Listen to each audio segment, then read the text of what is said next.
चला मित्रांनो, PYQ प्रश्न सातत्यानं हमखास येणारे प्रश्न आपण घेऊन आलेलो आहोत. अतिशय महत्वाचे प्रश्न आहेत मित्रांनो. पोलीस भरतीला काही काही प्रश्न जशाच तसे रिपीट झालेत, त्याच्या शब्दात सुद्धा बदल नाही.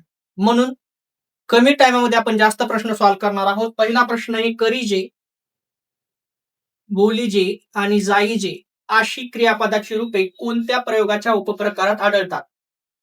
कोणत्या प्रयोगाच्या उपप्रकारात आढळतात? तर मित्रांनो लक्षात ठेवायचंय, त्याचं नाव आहे कर्मणी प्रयोग. ठीक आहे.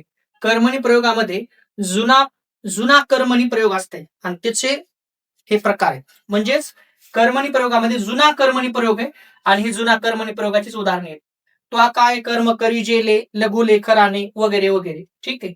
म्हणून ऑप्शन नंबर बी बरोबर आहे कर्मणी. साखर भात. साखर एक शब्द आहे आणि भात एक शब्द आहे. दोघांच्या डोक्यावर एक रेष मारली, सामासिक शब्द बनलेला आहे. ठीक आहे. म्हणजे साखर भात हा सामासिक शब्द आहे. हे कोणत्या समासाचे उदाहरण आहे? हे कोणत्या समासाचे उदाहरण आहे? याचा जर तुम्ही विग्रह केला मित्रांनो, तर असा होतंय, साखर घालून केलेला भात. साखर घालून केलेला भात असा त्याचा विग्रह होतोय. मित्रांनो लक्षात घ्या, साखर भात हा सामासिक शब्द आहे, जोड शब्द आहे. त्याचा विग्रह केला साखर घालून केलेला भात. मग मित्रांनो हा सामासिक शब्द आहे. सामासिक शब्द बनत असताना मधली काही पद वगळावी लागतात, तेव्हा त्या समासाला मध्यम पदलोपी समास म्हणतात. काय म्हणतात? मध्यम पदलोपी समास. मग मित्रांनो मधली पद वगळून टाकली, डायरेक्ट सामासिक शब्द बनवला साखर भात. कळलं का तुम्हाला? आणि म्हणून त्याला काय म्हणतात? मध्यम पदलोपी समास. मधली काही पद वगळावी लागतात. पद म्हणजे शब्द हा मित्रांनो. खालीलपैकी कोणता शब्द अभ्यस्त नव्हे? अभ्यस्त नव्हे म्हणलंय मित्रांनो. ठीक आहे. आता लक्षात घ्या, अभ्यस्त शब्द म्हणजे काय? एकच शब्द जर दोनदा आला तर त्याला अभ्यस्त शब्द म्हणतात. ठीक आहे. आणि मित्रांनो पहा, लक्षात घ्या, समोरा आणि समोर एकच शब्द दोनदा आलेला आहे, अभ्यस्त आहे. पानो पाणी एकच शब्द दोनदा आहे, अभ्यस्त आहे. जवळ जवळ एकच शब्द दोनदा आहे, अभ्यस्त आहे. मग ऑप्शन नंबर डी बरोबर आहे, कधीतरी. मग तो अभ्यस्त शब्द नाही, तेच आपलं उत्तर. एके दिवशी युद्ध बंद झाल्याची बातमी येऊन धडकली.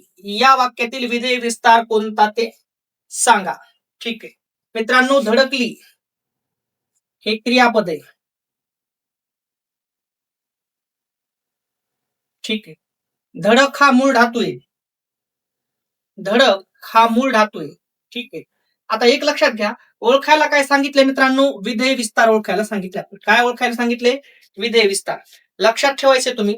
काय करायचंय, विधेय विस्तार जेव्हा ओळखायला सांगितला मित्रांनो, तर काय म्हणताय, क्रियापदाबद्दल जे शब्द माहिती सांगतात मित्रांनो त्याला क्रियाविशेषण म्हणतात. काय म्हणतात? क्रियाविशेषण.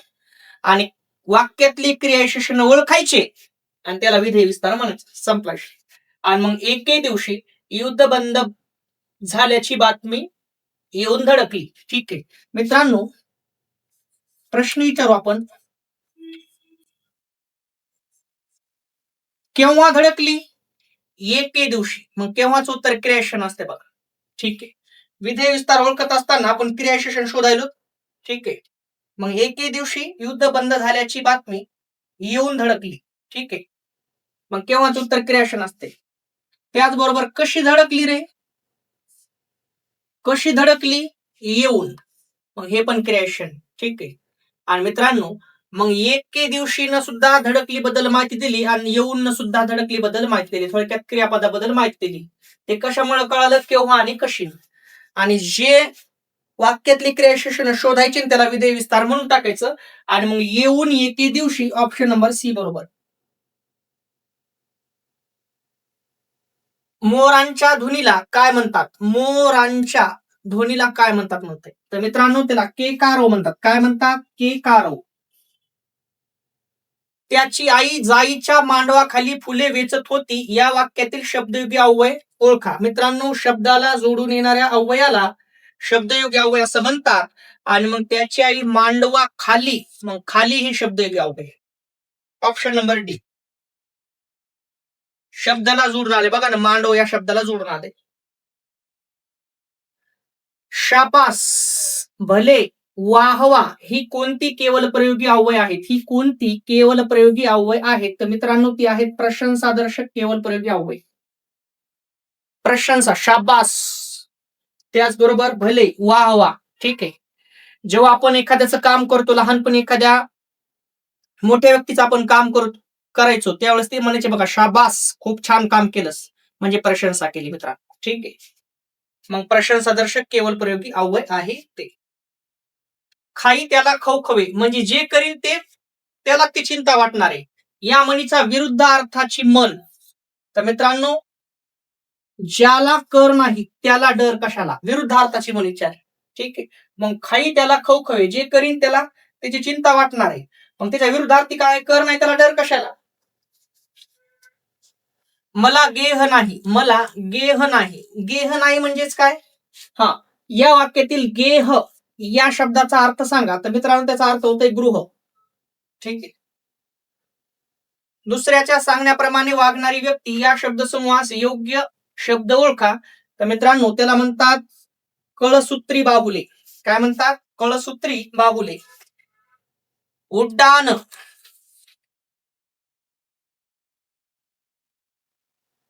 हा शब्द नामाच्या कोणत्या प्रकारात मोडतो? तर मित्रांनो उड्डाण हे आहे भाववाचक नाम. कोण येते? भाववाचक नाम. पुढे काही शब्दांची स्त्रीलिंगी रूपे दिली आहेत. बरं, जसं की काय? पतीचं पत्नी, दीरचं जाऊ, रेडाचं म्हैस. बर, तर खोंडचं काय होतंय म्हणाले? तर मित्रांनो खोंडचं स्त्रीलिंगी रूप होतंय कालवड. ठीक आहे. Option number A. जो, जी, जे, जे, ज्या, जी ही सर्वनामांची रूपे कोणत्या प्रकाराची आहेत? सर्वनामांची रूपे कोणत्या प्रकाराची आहेत? तर मित्रांनो जो, जी, जे आणि जे, ज्या, जी संबंधी सर्वनामे आहेत. अमुक झाले तर तमुक होईल असे काल्पनिक विधान करायचे असेल तर भूतकाळी आणि भविष्यकाळी कोणत्या अर्थाच्या क्रियापदाची योजना करावी लागते? तर मित्रांनो त्याला म्हणतात जर आणि तर. जर आणि तर, आणि जर आणि तर आलं की मित्रांनो संकेतार्थ असते. ऑप्शन नंबर बी. ठीक आहे. ती गुलाबी उषा म्हणजे परमेश्वराचे प्रेम जणू हे विधान खालीलपैकी कोणत्या अलंकाराचे उदाहरण आहे? बाकीले डोकं लावायचं नाही. जणू दिसलं मित्रांनो अलंकार एकच सांगायचा, उत्प्रेक्षा अलंकार. कोणता अलंकार आहे? उत्प्रेक्षा अलंकार. तुमच्यासाठी खास सोडवा. गरज ही कल्पकतेची आई होय या वाक्यातील आई या शब्दाचा लक्षार्थ कोणता? सोडवा चला.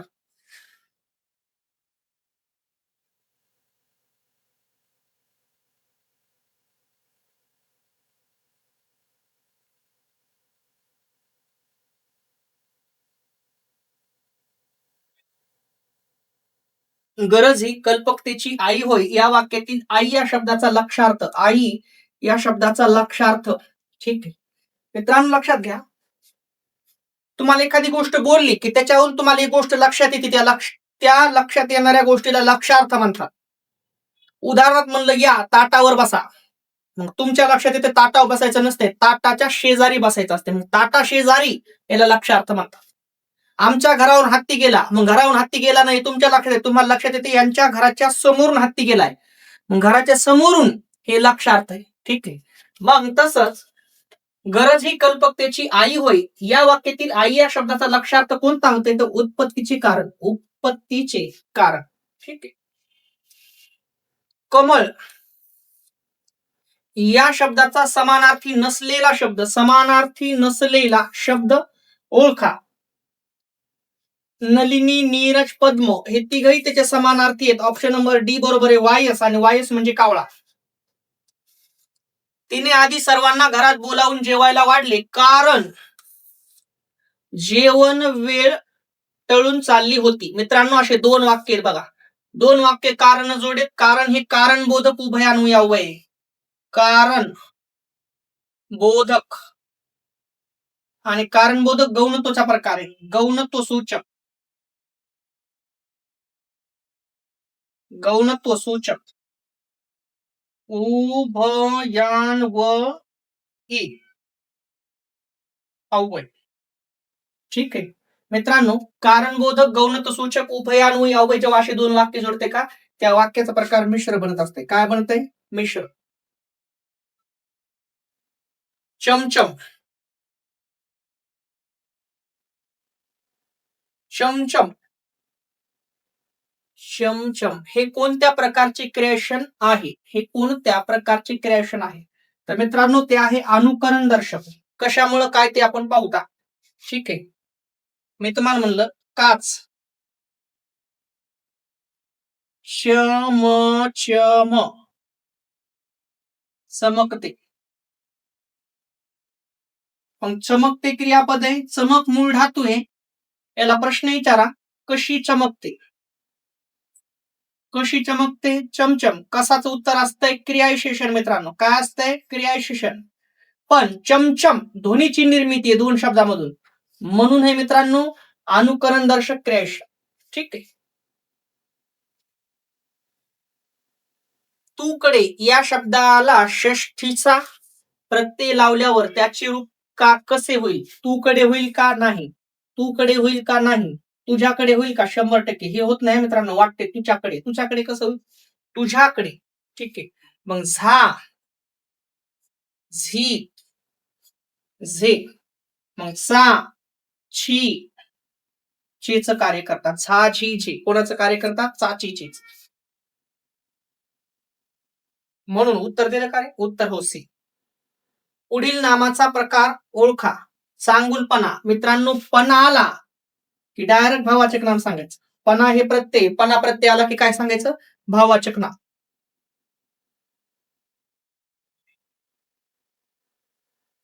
खालील शुद्ध शब्द ओळखा. खालील शुद्ध शब्द ओळखायचा आहे. काय ओळखायचं मित्रांनो? शुद्ध शब्द.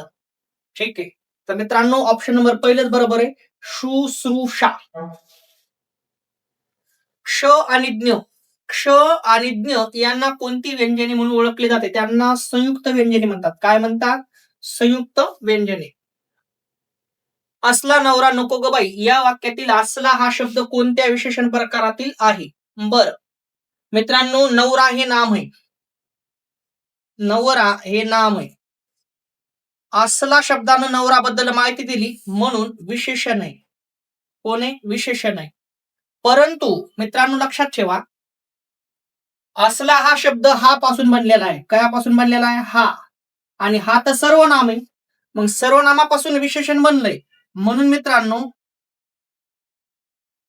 सर्वनामापासून विशेषण बनलेलं आहे, म्हणून त्याला सार्वनामिक विशेषण म्हणतात. काय म्हणतात? सार्वनामिक विशेषण. ऑप्शन नंबर सी बरोबर आहे. ठीक आहे. शकुन या शब्दाचा विरुद्धार्थी शब्द. शकुन या शब्दाचा विरुद्धार्थी शब्द होतय मित्रांनो, शकुन या शब्दाचा विरुद्धार्थी शब्द होतय अपशकुन. ठीक आहे. शकुन या शब्दाचा विरुद्धार्थी शब्द काय होतंय मित्रांनो? अपशकुन. ठीक आहे. मित्राच्या उदयाने कोणाला आनंद होत नाही या वाक्यातील अलंकार ओळखा. काय ओळखायचा आहे? अलंकार. मित्रांनो, मित्र याचे दोन अर्थ होतात बघा. किती अर्थ होतात? दोन. एक म्हणजे सखा. मित्र म्हणजे सखा आणि मित्र म्हणजे सूर्य. मित्रांनो, एकच शब्द आहे ना, अर्थ किती? दोन. आणि एका शब्दाला दोन अर्थांनी मारलेली मिठी म्हणजे काय? श्लेष अलंकार. ठीक आहे. खालील वाक्यातील विधेयपूरक शब्द कोणते? शामरावांनी विश्वासला बैदूल दिले. ओळखायला काय सांगितलंय? विधेयपूरक. ठीक आहे. मित्रांनो, दिले क्रियापद, दी मूळ धातू, दिनारे कोण. ठीक आहे. उत्तर येतंय शामरावांनी. वाक्याचा करता येतंय. ठीक आहे. दुसरा प्रश्न विचारा, काय नाही, काय दिले? बैदूल. आणि तिसरा प्रश्न, कोणाला? कोणाला दिले? विश्वासला. मित्रांनो, एकाच वाक्यात कायचंही उत्तर आलंय आणि कोणालाचही उत्तर आलंय. ठीक आहे. तर मित्रांनो, कायचं उत्तर असतंय? प्रत्यक्ष कर्म. प्रत्यक्ष कर्म. आणि कोणालाच उत्तर असतंय अप्रत्यक्ष. अप्रत्यक्ष कर्म. मित्रांनो एकच लक्षात ठेवायचं तुम्हाला ओळखायला काय सांगितलंय? खालील वाक्यातील विधेयपूरक शब्द कोणता? वाक्यातलं अप्रत्यक्ष कर्म शोधायचं आणि त्याला विधेयपूरक म्हणायचं, म्हणजे ऑप्शन नंबर बी बरोबर आहे. विश्वासला हे विधेयपूरक आहे. चाकूमुळे यातील मुळे हे कोणते अवयव आहे? चाकू हा शब्द आहे, त्याला मुळे हे शब्द जोडून आलेला आहे. शब्दाला जोडून येणाऱ्या अवयवाला शब्दयोगी अवयव असं म्हणतात. ऑप्शन नंबर डी बरोबर आहे. मोजक्या शब्दात सांगितलेले तत्व म्हणजेच काय? तर त्याला सूत्र म्हणतात. काय म्हणतात? सूत्र. जसा वर्गाचा संबंध फळ्याशी, बर वर्गाचा संबंध कोणाशी म्हणाले? फळ्याशी. तसा चित्रपटगृहाचा संबंध कशाशी येईल? तर मित्रांनो त्याचा संबंध ते पडद्याशी. असेही प्रश्न येऊ शकतात. अतिशय महत्वाचे प्रश्न स्पष्टीकरणासहित आपण घेतलेले आहेत मित्रांनो. चॅनलवर नवीन असताना लाईक करा, शेअर करा, सबस्क्राईब करा, बेल आयकॉनवरती क्लिक करा, जेणेकरून सर्वच्या सर्व लेक्चर तुम्हाला इकडं लेक्चर पडणं तिकडे नोटिफिकेशन येईल. थांबतो मित्रांनो. जय हिंद, जय महाराष्ट्र.